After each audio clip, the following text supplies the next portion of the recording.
Remember that time Dan Lanning said he didn't have a big reaction to Colorado leaving the Pac-12 because they haven't won anything in the conference? Yeah, I don't think that was a mistake, and I don't think it matters, but this game certainly does. Here we go. You are Locked On Ducks, your daily podcast on the Oregon Ducks, part of the Locked On Podcast Network, your team every day.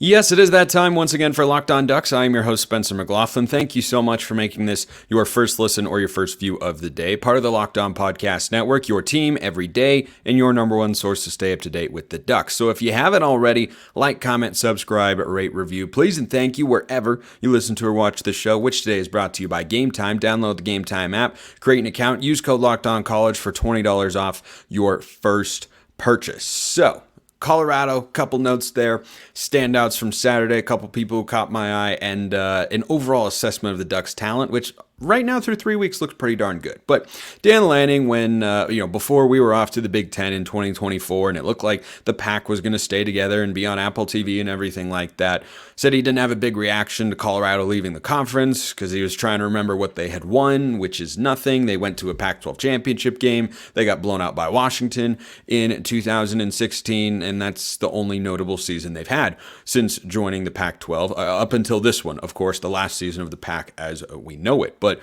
Dan Lanning, has those comments, and I think there are some people who, looking ahead of Hawaii, can't believe we were overlooking Hawaii. I kind of can. We're making the point about, Deion Sanders is going to use this for bulletin board material. Great. It doesn't matter. I'm here to tell you, even if he does, that's not even the most bulletin board material quote for Deion Sanders and company, first of all. Second of all, it doesn't matter even if he did. Because what did we hear about Colorado all last week?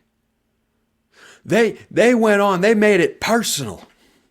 It's personal now. They made it was just going to be a good game. It was personal. It was the most bulletin board material you could possibly imagine. Sunglasses and hats and mothers and everything of that sort. It was all involved leading up to that Colorado State game last week. And guess what?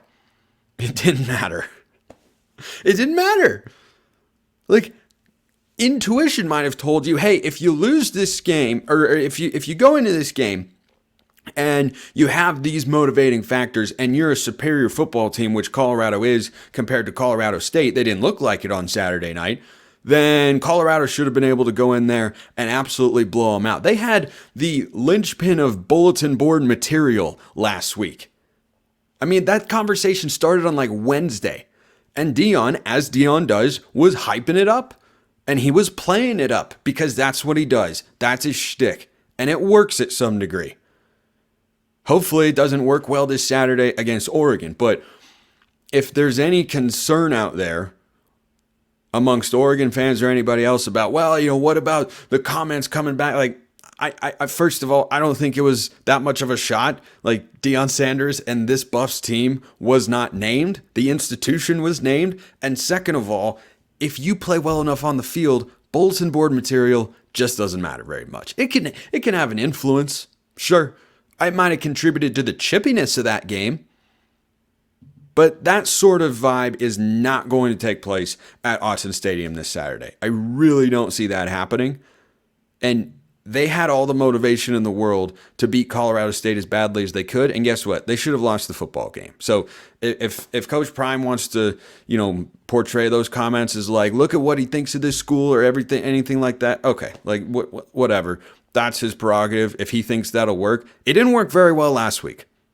Did not work. It worked for the first couple weeks. Didn't work as well last week, which brings me to kind of the, this game at a glance of sorts. So the Ducks right now are 21-point favorites. That line could move one way or the other. It was over 20 before the TCU and Nebraska games, and then it was down to 14.5, and now it has swung back up into the 20 range, which is pretty crazy. But when Coach Prime and Colorado are involved, common sense and precedent tend to get thrown out the window. That's just kind of the way that things go. I don't remember the last time a team went from 1-11 to in the top 20 here at the end of September. Like by the time September ends, Colorado will still probably be a top 25 team, even if they lose to Oregon and USC, because Oregon and USC haven't looked so good to this point. So I think this game, under normal circumstances, would actually be kind of a no-win scenario for the Ducks because they're such a big favorite, where it's if you win big, people brush it off, and this happens in college football all the time. They brush it off as, yeah, so you won big. You were supposed to do that. That doesn't mean anything. And if the game's close, it's you were supposed to win big. What are you doing? And if you lose outright, then it's a full-fledged disaster. See TCU in week 1. I don't think that exists for the Ducks here going into week 4 against Colorado, which is a benefit. I think Oregon at some level is going to benefit from the Coach Prime effect here, because in another game, let's say Oregon's a 21-point favorite against Arizona State. Nobody's going to care. Nobody's going to pay attention to the game. No one's going to talk about it or anything of the sorts. This is a 12:30 Pacific time kick on ABC. Everywhere Coach Prime goes, a big television rating follows, and a lot of media attention goes on the game. That's just the way it works. And we've seen Colorado win as a 20-point underdog earlier this year on the road against TCU when everybody thought they would get blown out. So when you put all of those factors together, Oregon winning big here, I don't think gets viewed as, well, they were supposed to win big, even though the betting line might tell you that they should. I think people would look at Oregon winning this game by a few touchdowns if they're able to do that, and I certainly hope they are. Prediction will come later in the week. I look at that and say, Oregon's going to get a bigger bump in the national perception of the program right now compared to what they otherwise would have in a normal game where they're a big favorite at home. Because Colorado is a top 20 team, and Colorado is a huge brand right now. Probably the biggest brand in college football is Colorado and Coach Prime, which is a crazy thing to say, but amongst the most casual or, not super committed college football fans in the country, what do they know right now in college sport? Everybody knows Deion, right? It's like LeBron James. You go up to someone who never watches the NBA, name a basketball player. Who are they going to name? LeBron James.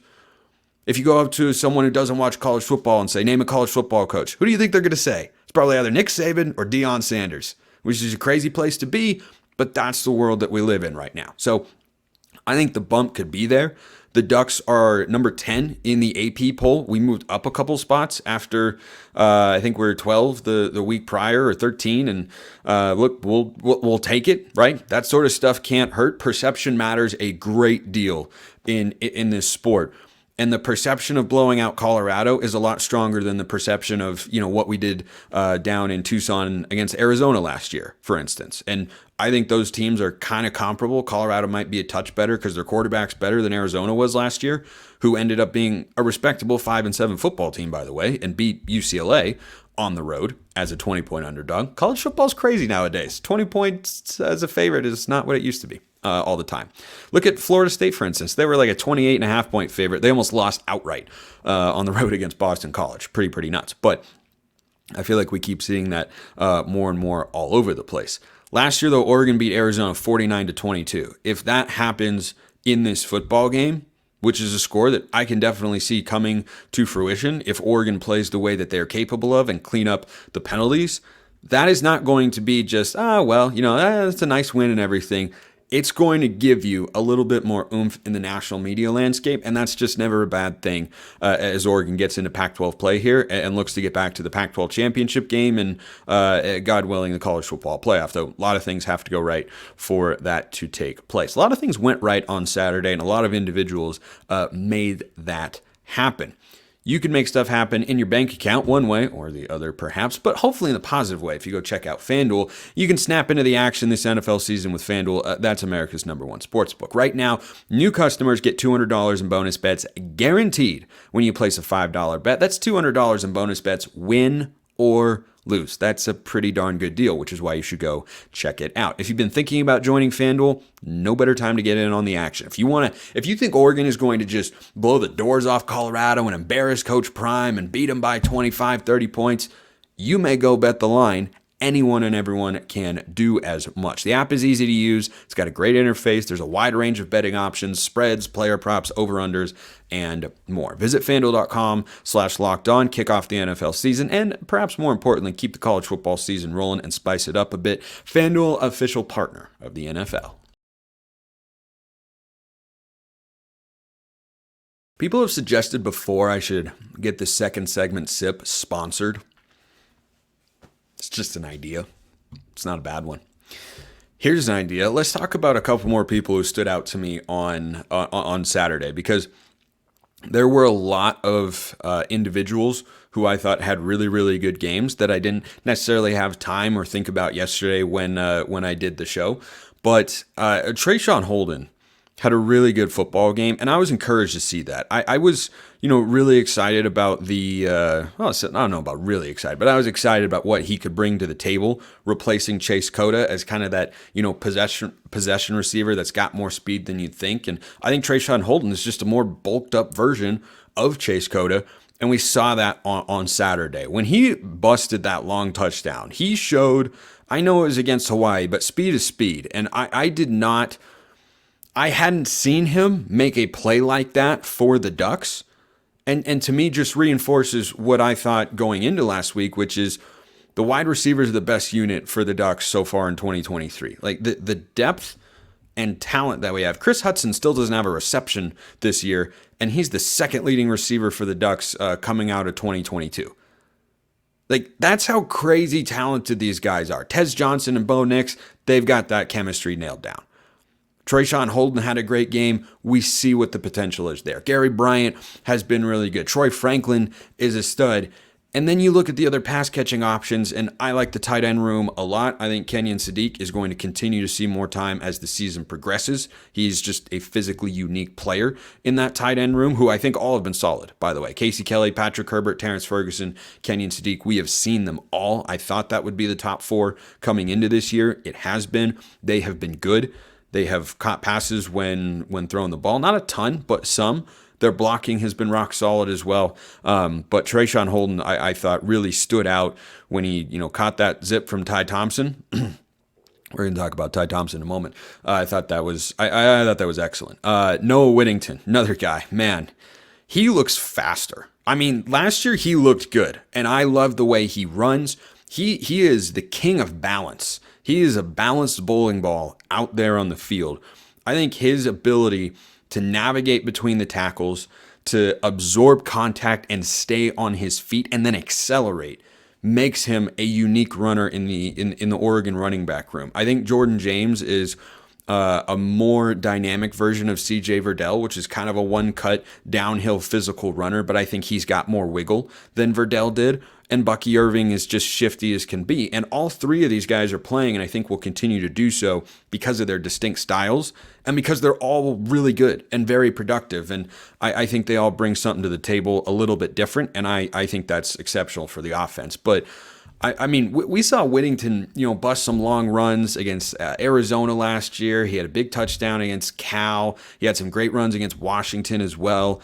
I mean, when he's in the open field, like when he had that 4th and 1 carry against Hawaii, and he went and he high-stepped down the sideline at one point with the hesitation, his burst, his giddy-up looks better than last year. And it was really good last year. I thought he was Oregon's best home run hitting back last year. I think he still is this season. But when he makes a guy miss in the second level, he's looking like an NFL running back to me. We'll save that discussion perhaps more for the offseason and such. But I've been really, really impressed with the way that he looks like an even better version of himself than he was in 2022 when he was really, really good, ran for over 800 yards, a bunch of touchdowns as well. Jordan James had a lot of them, but he and Irving were so great last year, and now it's a three-headed attack. And, I've been impressed with Jordan James. Bucky Irving's the same guy, which is great. I think Whittington arguably looks the most impressive of the three. His speed looks like it has taken a jump forward. And how about that dude, Carlos Locklin? Man.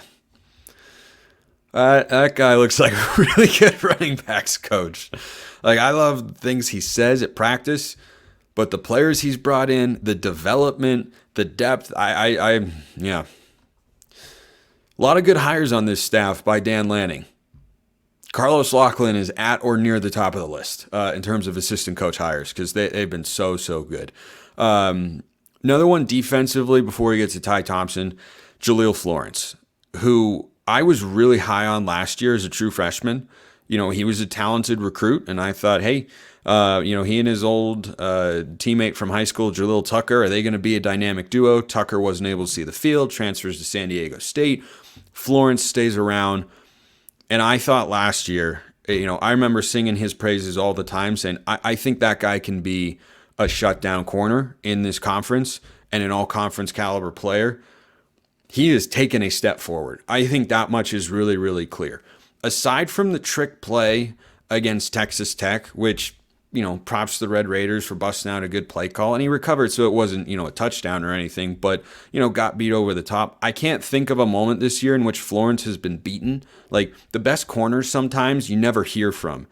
And Florence is very much operating in that space where we're just not hearing from him a lot.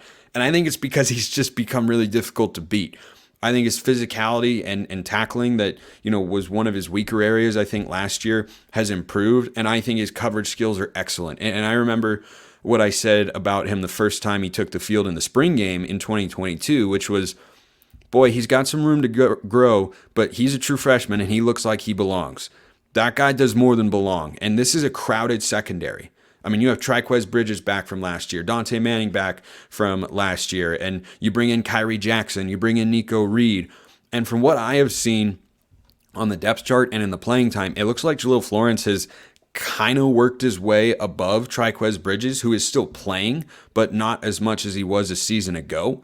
And, your top two corners on the depth chart each of the last few weeks, somebody can correct me if I'm wrong, but I look at them every week when they get released by the guys at 24/7, and it's Jaleel Florence and Kyrie Jackson. And then you have Traquez Bridges and Dante Manning who, see the field regularly as well. But for Florence to have made that jump, I think is telling because of the number of guys that are in that room that have experience, that have talent and potential. And I think Florence is starting to realize his potential. And he, right now, if I had to make a prediction, I'd say, this season, it's a tad early, so we will see. But next year, if he continues on this, trajectory of improvement, I think he can be an all-conference caliber corner, which is what I always thought his potential was. And I think he's shown that to this point. So I love seeing that from him and to push the other guys in that secondary room as well, because there are plenty of talented players and best guys got to win out. Best guys got to see the field. And I think Florence has been really, really good this year. Let's talk about everybody's favorite guy to see the field when the game gets out of hand, and that's Ty Thompson. What did we see from Ty Thompson? We saw a better version of what we've seen in the past. Spencer, it's a small sample size, and it's against Portland State and Hawaii. Fact check, true. That is correct. You know what else was a small sample size against lesser opponents? Everything Ty Thompson has put on tape in the past couple of years. And I am not on here claiming he will be the starter in 2024. But do I feel better about his prospects to do so now than I did a year ago at this time? Absolutely. Do I feel better now than I did in spring football even? Absolutely. Portland State's an FCS opponent. He had a great game. Okay, well, how about a group of 5 opponent? Well, looked like if Ty had started this game instead of Bo Nix for some reason, Oregon would have been able to move the ball just fine. I think that touch pass to Noah Whittington on the wheel route was really, really good. And those are the sorts of throws he wasn't able to make previously. It was kind of all gas, no brakes, and he's found that right in between on those touch passes. He shows off the arm strength. Trayshawn Holden makes a play, of course, to boost his quarterback rating a hair with the long touchdown. But he made the right read, put the ball on the money. It's got elite zip. He was a highly rated recruit, the highest at the quarterback position in program history for a reason, because he's got an elite arm. And I've just seen him make throws against Portland State and against Hawaii that I don't care who the opponent is. He's showing off the arm strength in a refined way that we just haven't seen in years past. So he looks like he is progressing and getting better. And Will Stein deserves credit for that. And Ty Thompson deserves credit for that. He is looking more and more like a guy who can start in 2024 at the very least. I don't know how he isn't going to be given a chance based on what we've seen. And, the coaches speak well of him in practice, and Ty Thompson has stuck it out for a reason. If he didn't have any path to being a starting quarterback, I don't think he'd still be a Duck, but he clearly believes that he does. And the information we have seen, it's still limited. We should see him again against Stanford because the Cardinals are not particularly good, and that game should get well in hand, which will be hopefully another opportunity for him to play, maybe against Arizona State as well. But I have liked what I've seen from him so far, and it's not a tell-all, but it's a step in the right direction.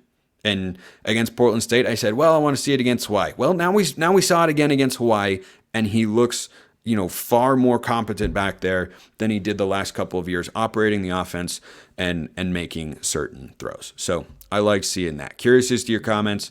Drop them in the YouTube comment section or hit me up on Twitter at smalls_55 or at LockedOnDucks. We play Colorado at Autzen Stadium this weekend. What if you wanted to go to that game?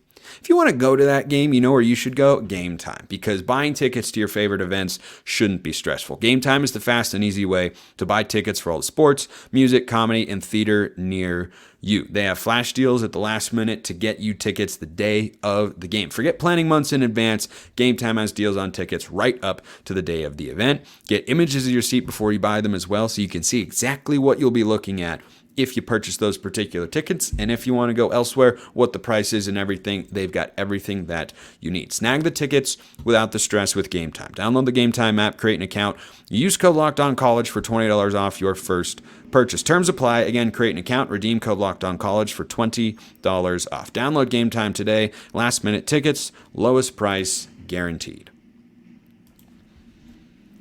Alrighty. A thought that I had after having watched a lot of Pac-12 football over the last few weeks, as I am prone to do as a host of Locked On Pac-12 and just as a Pac-12 football fan in general, enjoying the conference in the final year of its existence, I've come to a conclusion, at least through non-conference play, there is still more data to be gathered. But I look at Oregon's team, and I look at the rest of the Pac-12 teams, and this conference is just absolutely loaded. We have 8 teams in the top 25, as we should. Half the league, or 5 teams were ranked before the season started. Colorado, UCLA, and Washington State have joined the party ever since then. Don't know if they'll stay in the top 25 all season long. Odds are at least one of them falls out by the time the year comes to a close because they'll just suffer so many losses. But the league is really, really good. It's really, really deep. But when I think about Oregon and where they stand at this point in time, sure, there are areas that have to improve. Secondary's got to stop committing penalties. Defense in general, we have to see the offensive line have a better run blocking game against a Power 5 team. Should be able to run the ball very successfully this weekend against Colorado. But when I think about what Oregon needed to improve from last year and what we have seen so far, the evidence tells me that Oregon is not only good enough to win the Pac-12, but that should be, as I said before the season, a standard for the expectation, for what our goals should be. Like, if you don't get to the conference championship game, that'd be a disappointment. And as I look around at this team and talk about individual players and units and everybody about that, ask yourself this question. What's the weakest unit for Oregon right now? When I said that the receivers were the strongest unit, I said the secondary was the weakest. But that's a relative weakness compared to the rest of the team. Like, think about the biggest questions that we had coming into the season about Oregon, right? Offensively, only thing I wondered about was the offensive line.